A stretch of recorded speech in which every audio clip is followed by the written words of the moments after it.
조효복 시집 사슴접기. 표사글 홍일표 시인. 식물원에서 도마뱀의 잘린 꼬리를 찾아 나선 희귀한 시인이 있다. 조효복 시인은 첫 시집 사슴접기에서 남다른 상상력으로 통념에 저항하는 첨예한 감각의 층위를 보여준다. 다른 방식으로 사물을 해석하고 의미의 질서를 뒤집어 새롭게 사물을 조우하게 하는 것이 조효복 시인의 매력이고 저력이다. 이런 까닭에 가상의 커튼을 찢고 대타자의 문법 너머에서 작동하는 그의 시는 수만 마력의 힘을 가지고 있다. 책상이라는 사물을 바라볼 때 대부분 나무의 존재성은 은폐되거나 사라진다. 특정 개념의 지배하에 길들어 있는 탓이다. 고착된 의미의 시선으로 바라보면 식물원은 단지 식물의 집합소이지만 조효복 시인은 그곳에서 시적 화자를 환유하는 꼬리가 잘린 도마뱀, 숨어서 상처를 핥는 사양쥐를 만나고 독자로 하여금 돌발적인 정신의 윤기를 경험하게 한다. 메아리에서 소리의 발자국을 읽어내는 눈 밝은 시인의 작품에는 등이 구부러져 우는 영혼의 스산한 모습도 있지만 뼈대를 잇고 잘 말린 몸이 홀로 환하게 빛나기도 하여 시의 단단한 근력을 느끼게 한다. 자주 눈길을 멈추게 하는 경의의 순간마다 직관과 영감의 언어로 빚은 감각적 이미지와 개성적인 사유가 힘있게 와닿는다. 시집에 수록된 대부분의 시에 밑줄을 그어가며 읽은 이유이다.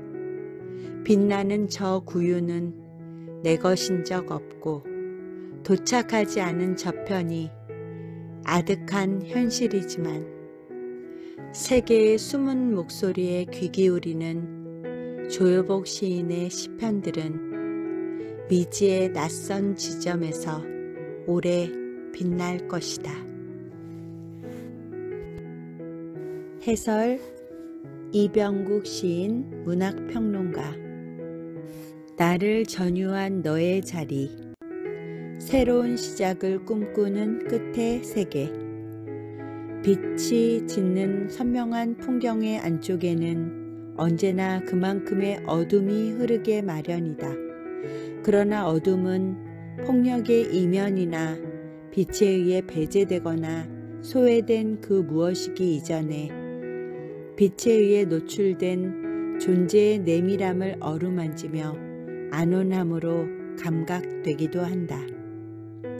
조효복 시인의 사슴접기를 읽으며 느낀 바는 빛의 온화함과 어둠의 서늘함이 교차하며 재현하는 어떤 안온함의 이미지로 시집이 풍부하다는 것이었다. 물론 그것이 시적 주체가 지닌 정체성의 불안이나 파괴적 고통을 얼마나 오래 궁굴리고 전유해야 가능한 것인지 알 수는 없다. 그럼에도 빛과 어둠을 넘나들며 스스로를 돌보고 과거와 미래를 현재의 좌표로 삼아 삶의 노정을 기록하는 조효복 시인의 시적 응전의 태도가 분명하게 감각되는 것은 사실이다. 이는 미래를 알 수 없어 뿔을 키우며 방향 없이 몸도 없이 걷는 박제된 메아리를 통해 벌목된 숲의 파괴적 형상과 살아있는 것 같은 주검의 영혼의 비참을 시적 주체로 육화하여 우리 앞에 현시하는 데에서 느껴지는 바와 같다. 세계의 폭력과 주체의 불안정성을 상호 교차시키며 폭발적으로 가시화되는 한편 그 안쪽에 흐르는 존재의 고통과 슬픔을 톱는 시인의 시적 수행은 주목할 만하다.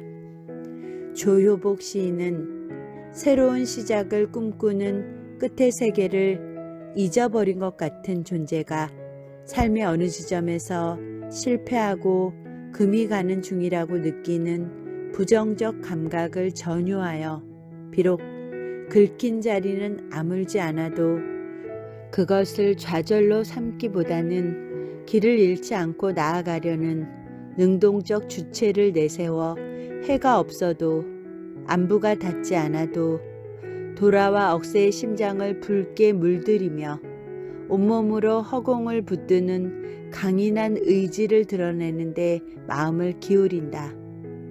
이를 고된 하루의 끝에서 마주하는 위안의 손길이라고 할 수도 있지 않을까. 물론 시인이 재현하고자 하는 바가 그저 위안에 머물러 있는 것은 아니다.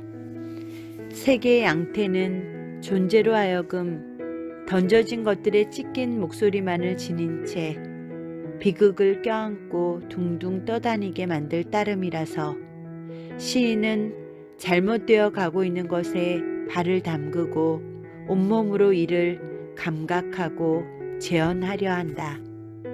그렇다고 해서 조효복 시인이 세계의 폭력을 형상화하는 단순함으로 시를 활용하는 것은 아니다.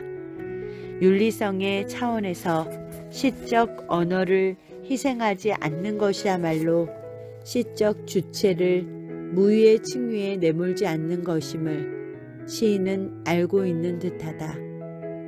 비극을 재현하는 데 집중하다 보면 존재를 무력감에 시달리게 하고 해결할 수 없는 파탄만을 형상화할 위험이 농후하기 때문이다.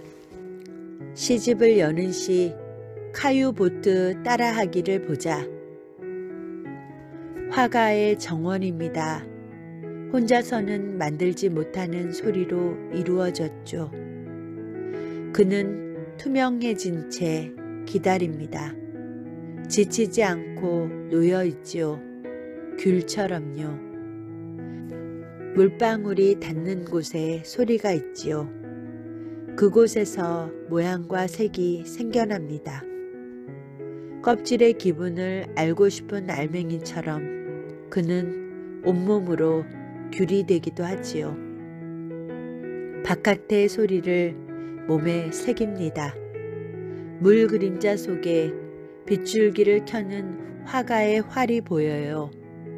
그곳엔 보이지 않는 물뱀과 아직 태양을 모르는 물 이끼와 몸을 흔들 만한 적당한 리듬이 있죠. 눈을 감아요. 우호적으로 베어듭니다. 서로의 뒷모습까지 알 수 있어요. 바구니 속에서 귤이 물러집니다. 포기하고 싶은 공간이지요. 나빠지는 것은 아니에요. 잘 섞여 갈릴 수도 있어요. 파랗게 몰려다니며 물드는 청귤의 시간이 구름 속에 있어요. 세계 바깥으로 흩어지는 과육이란 내리는 비와 같아요. 빗방울의 살과 즙으로 정원이 풍성해집니다. 청량하게 짜낸 햇살이 물을 건너오며 맑은 시트러스 향을 흩뿌립니다. 이곳은 비 내리는 예르입니다.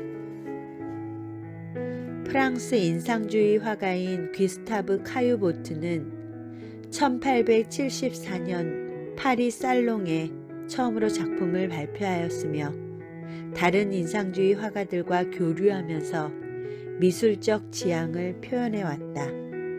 그의 작품은 여타의 인상주의 화풍과는 달리 사실적이고 차분한 색감을 통해 도시의 일상을 묘사하는 특징을 지녔다. 이러한 그의 작품 세계는 무표정한 도시의 풍경과 그 안에서 외소화된 인간의 소외감을 그려내는데 탁월했다. 인용한 시는 카유보트의 1875년작 비 내리는 예르를 소재로 삼는다. 이 작품은 앞에서 언급한 것과는 달리 도시가 아닌 비 내리는 예르강의 풍경을 담고 있다. 강물이 흐르고 너머에 조각배 한 척이 놓여 있다.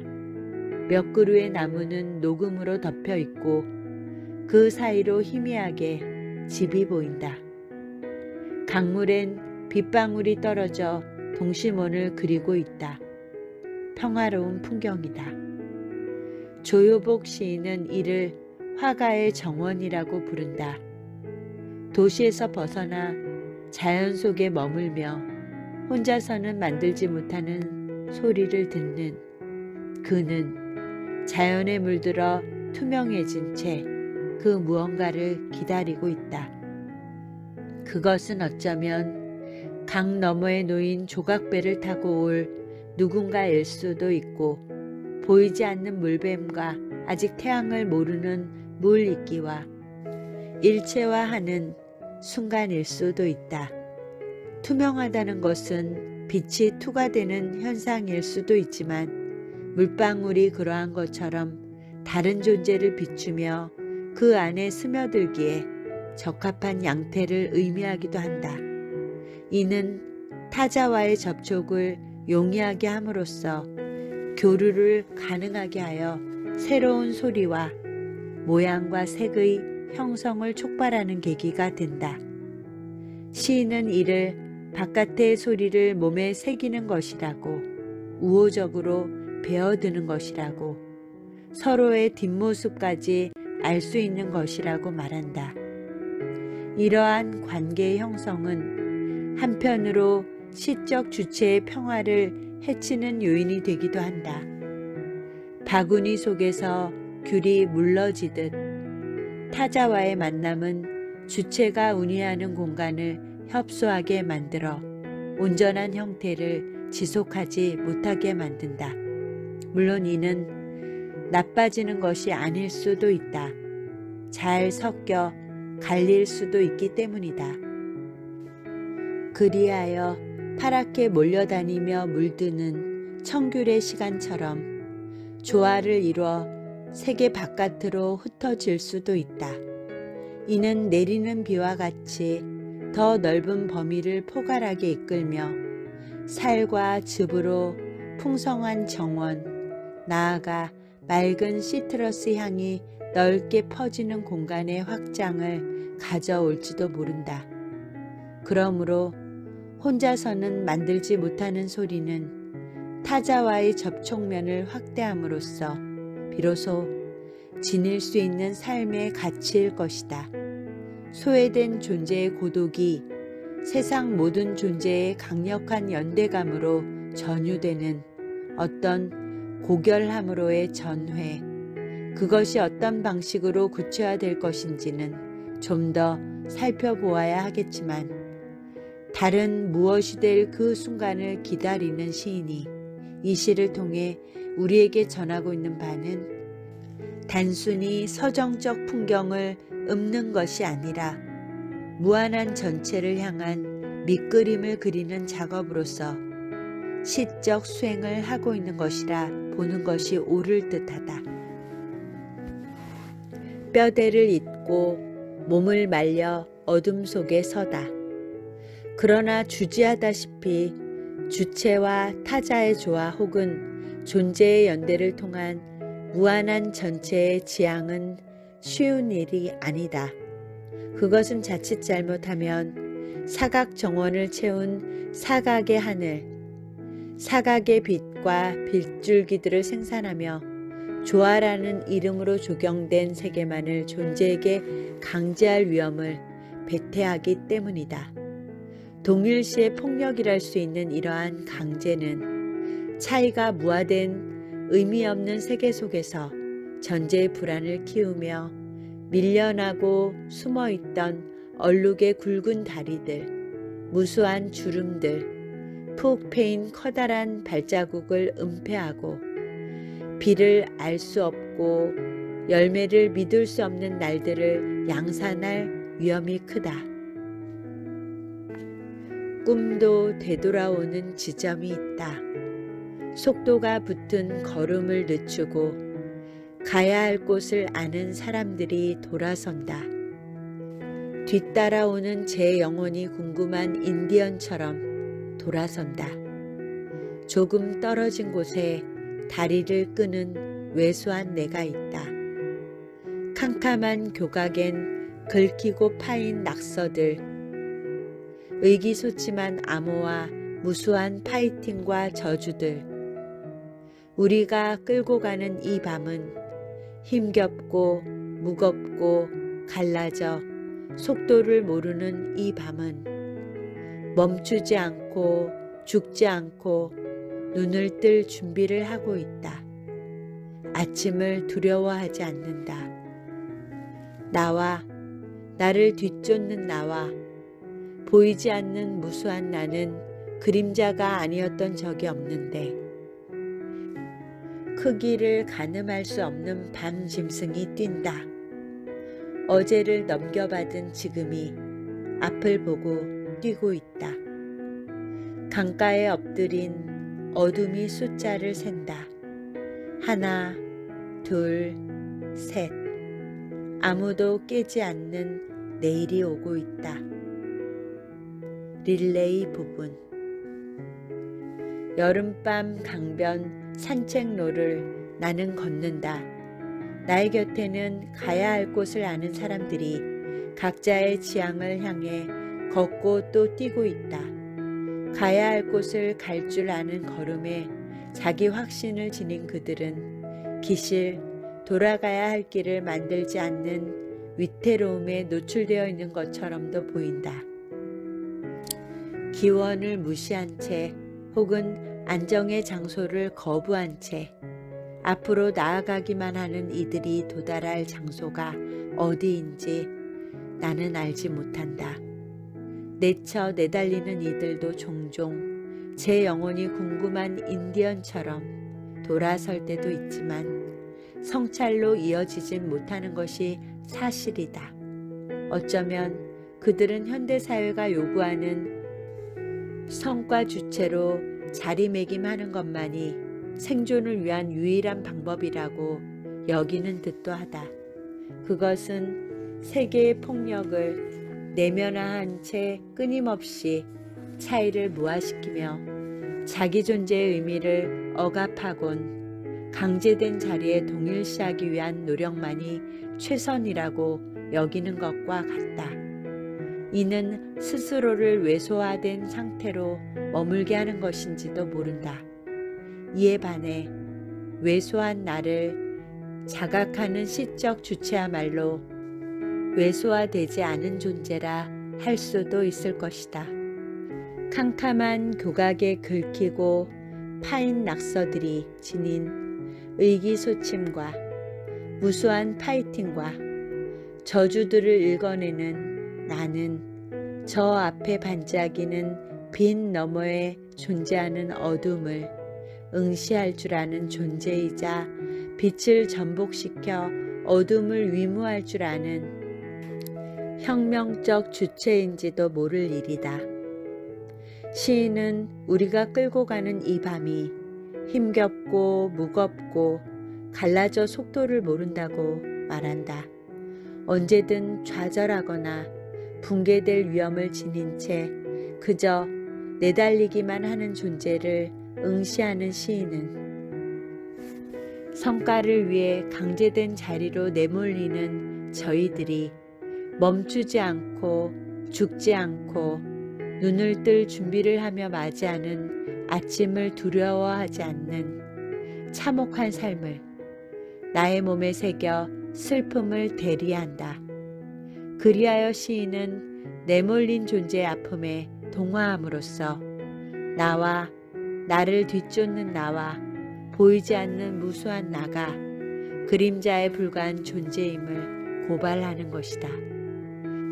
그렇다고 이러한 시적 수행이 왜소화된 존재를 구원하는 일이 되지는 않겠지만 무력한 복종에서 벗어나 빛의 폭력을 두려워하며 이에 저항할 계기를 마련하는 데 유의미한 역할을 수행하는 것은 분명하다. 크기를 가늠할 수 없는 밤짐승이 어제를 넘겨받은 지금 우리의 불안한 모습임을 시인은 섬뜩하게 그려내고 있는 것이다. 반성적 사유를 하지 못하는 우리가 발을 떼는 만큼 멀어지는 숲속에 갇혀 닿지 않는 허상만을 좇는 일로부터 벗어날 방법은 요원하기만 한 것일까? 사슴접기. 이제 막 불을 켠 저녁의 공방은 외딴 섬 같다. 물가에 나갔던 사슴이 안을 들여다보듯 조명이 켜진 동물 인형들이 밖을 향해 있다. 색색의 종이가 펼쳐진 자작나무 작업대, 기울게 접힌 내가 있다. 완성이 먼 사슴 같아. 홀로 남아 나는 화나고 혼자라는 말을 접으면 둘이 되고 넷이 되고 점점 단단해지고 밤에 반짝일 줄 아는 나는 무너지지 않는 조형물이 되고 싶었다. 뼈대는 약하고 덧댄 말들은 무거웠다. 조금만 건드려도 쉽게 흔들리는 결심들. 창에 이마를 댄다. 북적이는 저 상점들은 잘 다듬어진 완성품 같아. 울타리의 경계를 풀고 각자의 저녁을 향해 뿔을 기울이는 사슴들. 쫓기듯 길을 건너는 하루가 휘청인다. 사슴은 무너지지 않고 내 발로도 나는 공방 구석으로 밀려나 있다. 작업대 아래 몸이 사라진 사슴이 펼쳐져 있다. 가늠하고 뒤돌아보기 위해 여분을 넉넉히 남기고 접는다. 초식의 되새김처럼 느리고 단단하게, 웃는 사슴의 아랫니처럼 가지런하게 뼈대를 잇고 잘 말린 몸을 세운다. 피가 돈다. 나는 나를 켠다. 옴 샨티. 머리를 수그리면요, 머리카락은 뿌리 같아요. 샴푸를 마치고 순해집니다. 조아려집니다. 생각이 많아져 머릿속이 어수선합니다. 동그랗게 몸을 말고 앞뒤로 구릅니다. 납작해지는 바닥. 나마스테. 잘못 없이 어지럽고 뒤섞인 얼굴로는 변명이 힘듭니다. 나를 튕겨내는 바닥. 나마스테. 이유도 모른 채 밀려난 날, 그 자리에 나는 참 열심이었는데요. 홀로 남아 돌아본 둘레는 텅 비어 있어요. 죄 없이 구릅니다. 내 곤궁을 사하여 줄 때까지. 나를 보여주려면 얼마나 더 굴려야 할지 잘 구르기 위해 구릅니다. 모난 곳 없이 동그랗게 단단해지도록. 힘을 가진 사람들은 거대한 나무 같지요. 부딪혀서 내내 그늘입니다. 뿌리는 그들만의 방식으로 커집니다. 단단히 엉켜 있고요. 매일 구르고 매일 머리를 감습니다. 나를 끌어안고 쓸어내립니다. 바깥을 잊은 이곳에 난 캄캄한 어둠이라서 이제 막 불을 켠 저녁의 공방에서 시적 주체인 나는 외딴 섬과 같은 정동을 어찌하지 못한다. 왜소하고 취약한 존재인 나는 기울게 접힌 채 완성이 먼 사슴으로 놓여 있다. 내가 놓인 공방은 공방이기도 해서 아무도 거처하지 않는 그 비어있음으로 인해 뼈대는 약하고 조금만 건드려도 쉽게 흔들리기도 하지만 한편으론 그 무엇으로도 채울 수 있는 어떤 가능성으로 충만하기도 한 것도 사실이다.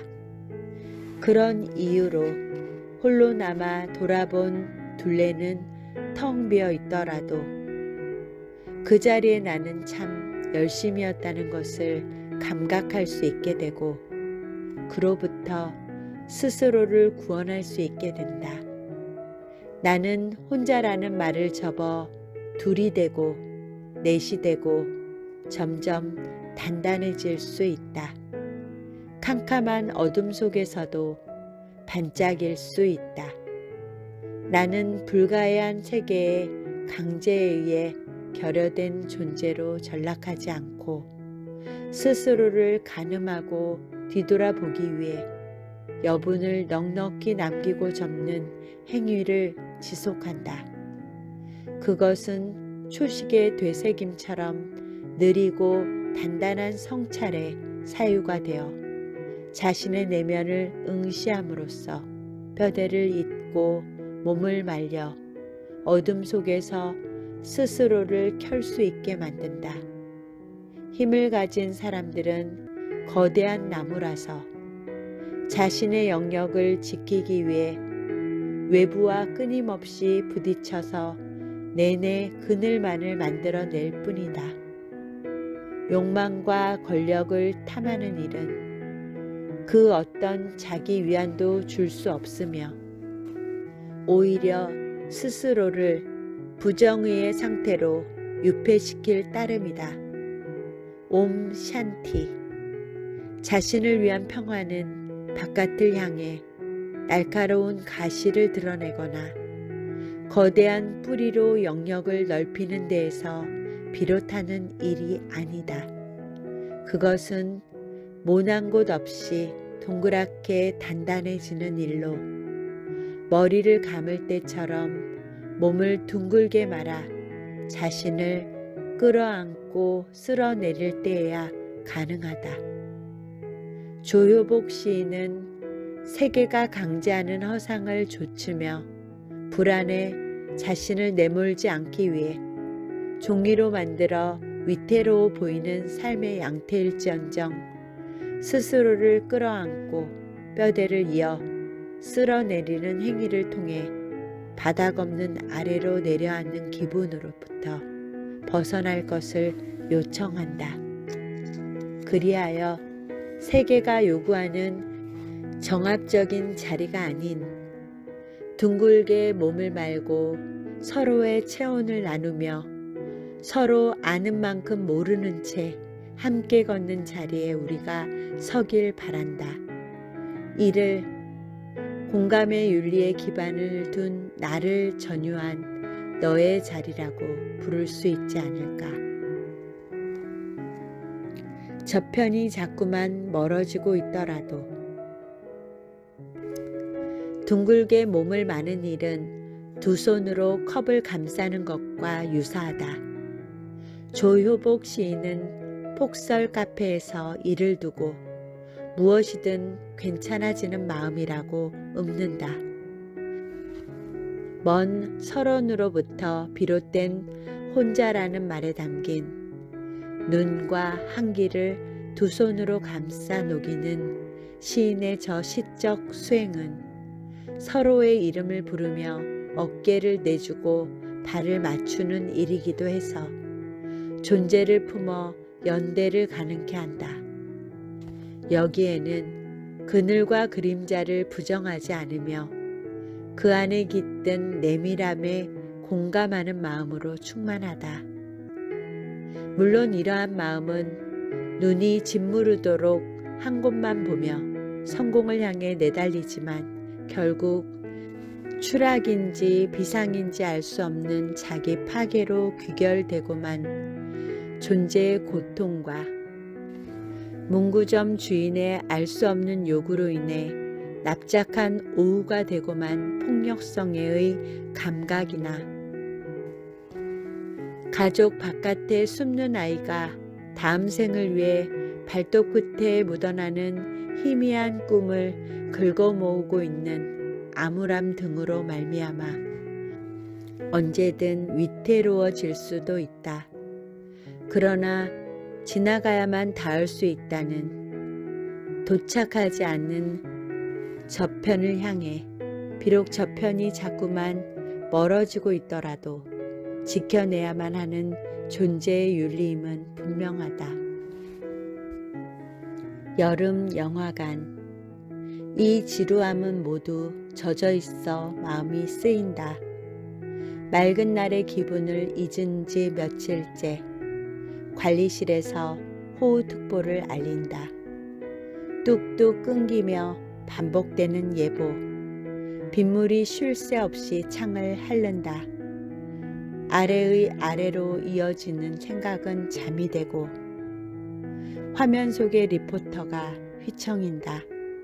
소리와 소리 사이에 내가 끼어 있다. 비가 나를 쓸어 담고 있다. 빗길 사고로 목숨을 잃은 여자와 어느 건축 설계사의 투신과 팔을 잃은 물류창고 노동자와 함께 나는 영상 속에 있다. 점점 거칠어지는 비. 재난 영화 속에서 우리는 휩쓸리고 사라진 얼굴들은 주인공이 아닌 적 없는데 왜 우린 비에 닿지 않고도 흥건하게 젖어들까? 물 한 방울로도 온몸이 젖을 때가 있는데 빗소리가 박수소리처럼 들린다. 영화는 끝나고 결말은 빠르게 잊히겠지. 폭우는 견고한 꿈들만 곤란해 바닥에 내리꽂는다. 성난 물에 휘감긴 이 영화는 흥행에 성공할 것이고 후속편을 데리고 다시 돌아올 것이다. 물 안의 손들이 비극을 껴안고 둥둥 떠다닌다. 거대한 구름의 검은 발이 수문을 막아섰는지 집이 통째로 수장되고 있다. 제 아무리 윤리적 행위를 수행한다고 해도 그것이 개별적 존재의 범주에 머물러서는 안 되는 이유가 길게 인용한 위 시에 재현된다. 이 시에서 비는 동시대적 비극을 표상한다. 여름의 폭우가 언제쯤 그칠지 우리는 모른다. 물론 비가 자연적 현상에 국한된다면 시간이 지나면 그칠 테지만 그것이 사회적 현상으로 전치되는 순간 시간이 지난다고 해서 멈출 것이라 기대하는 것은 헛된 상상에 불과하다. 맑은 날의 기분이 무엇이었는지 떠올릴 수 없을 정도로 빗물이 쉴 새 없이 창을 핥고 있는 지금 비는 우리를 아래의 아래로 이어지는 생각으로 내몬다. 침잠하는 존재는 잠으로 도피해 보려 하지만 화면 속의 리포터가 휘청이며 전하는 비극적 소식으로 인해 소리와 소리 사이에 끼어 휘둘릴 수밖에 없다. 그 소식은 빗길 사고로 목숨을 잃은 여자의 안타까움에 멈추지 않는다. 어느 건축 설계사의 투신과 팔을 잃은 물류창고 노동자의 비극으로 이어진 리포터의 음성은 재난 영화 속으로 우리를 이끈다. 그것이 영화일 뿐이라면 그나마 다행이겠으나 현실은 영화보다 더 참혹하여 즉각적으로 우리를 흥건하게 젖어들게 한다. 이미 여러 번 겪은 사회적 참사로 인해 우리는 우리의 생이 그저 그곳에 없었기에 지속될 수 있는 우연의 것임을 안다. 안전망을 제대로 갖추고 있지 않은 세계는 자신의 이익만을 추구하며 개별 존재를 죽음으로 내몰 따름이다. 사라진 얼굴들은 주인공이 아닌 적 없다. 그러나 각자의 우주는 세계의 층위에서 보자면 소비하고 착취할 대상에 불과하다. 소비와 착취의 대상인 우린 비에 닿지 않고도 흥건하게 젖어버린다. 물 한 방울로도 온몸이 젖지만 세계는 자신의 균열과 훼손을 돌보지 않는다.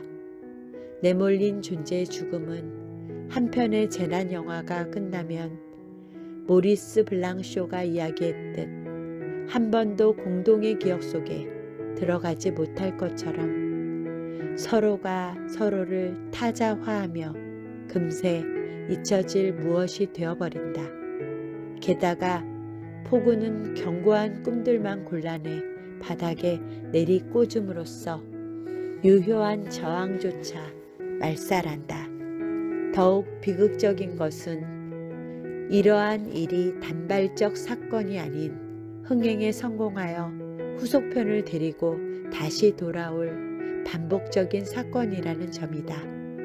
그 무엇도 제대로 구축하거나 방비하지 못한 채 물 안에 손들이 비극을 껴안고 둥둥 떠다니고 집이 통째로 수장되고 있는 것을 지켜봐야만 하는 우리는 이러한 비극을 견딜 수 있을까?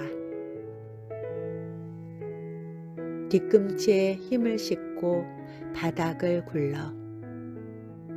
조효복 시인이 가시화하는 비극의 양태는 빛의 기반에 있다.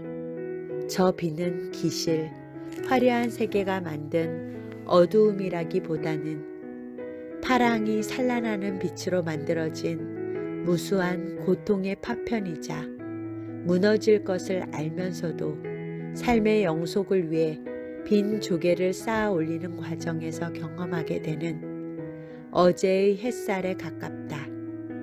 그 빛에 비친 슬픔이 눈부시게 흔들리고 있지만 우리가 할 수 있는 일이라곤 잘못되어 가고 있는 것에 발을 담그며 비극이 나의 일로 전이 되지 않기를 바라는 것인지도 모른다. 그러나 고통과 슬픔에 침잠한 채 비극적 주체로 머물러 있을 수는 없는 노릇이다. 시인은 마린 스노우에서 눈이 된 고래, 저마다의 날개로 날 줄 아는 고래들을 우리에게 데려다 놓는다. 고래잡이를 끝낸 무리들이 바다를 등지고 사라진 자리에 다시 시작 가능한 우주를 펼쳐내는 것이다. 조효복 시인은 고통을 함께 나누며 울 수 있는 눈과 숨은 목소리를 들을 수 있는 귀를 통해 비극 속에서도 공감의 윤리를 실천하여 절망의 피폐를 견디고 가까스로 가능한 마음으로 눈이 된 고래가 바닷속을 떠다니고 지붕 위로 날아오르게 해야 한다고 말한다. 그것은 죽음을 삶의 자리로 옮기는 일이자 어제와 같은 눈은 없더라도 어제와 다른 고래가 있다는 사실을 기억하며 또 하나의 삶이 온전하게 살아갈 수 있도록 해야 한다는 것과 같다. 크고 무거운 날들이 물 안에서 가벼워지기를, 물 밖의 세계가 맑아지기를 바라는 마음에는 지난 고통의 흔적을 펼쳐 그 안에 담긴 시간을 매만지는 실천이 요구된다. 예쁘게 반듯하게 처음이 되어 모두가 좋으면 좋겠지만 그럴 수 없는 것이 현실이다. 그럼에도 가야 할 곳을 갈 줄 아는 걸음으로 잎을 문질러 어제의 노래를 되살리며 나아가야만 할 것이다. 그리하여 절망에 익숙해지지 않도록, 비극에 좌절하지 않도록 뒤꿈치에 힘을 싣고 바닥을 굴러야 한다고 조효복 시인은 시집 사슴 접기를 통해 우리에게 전하고 있다.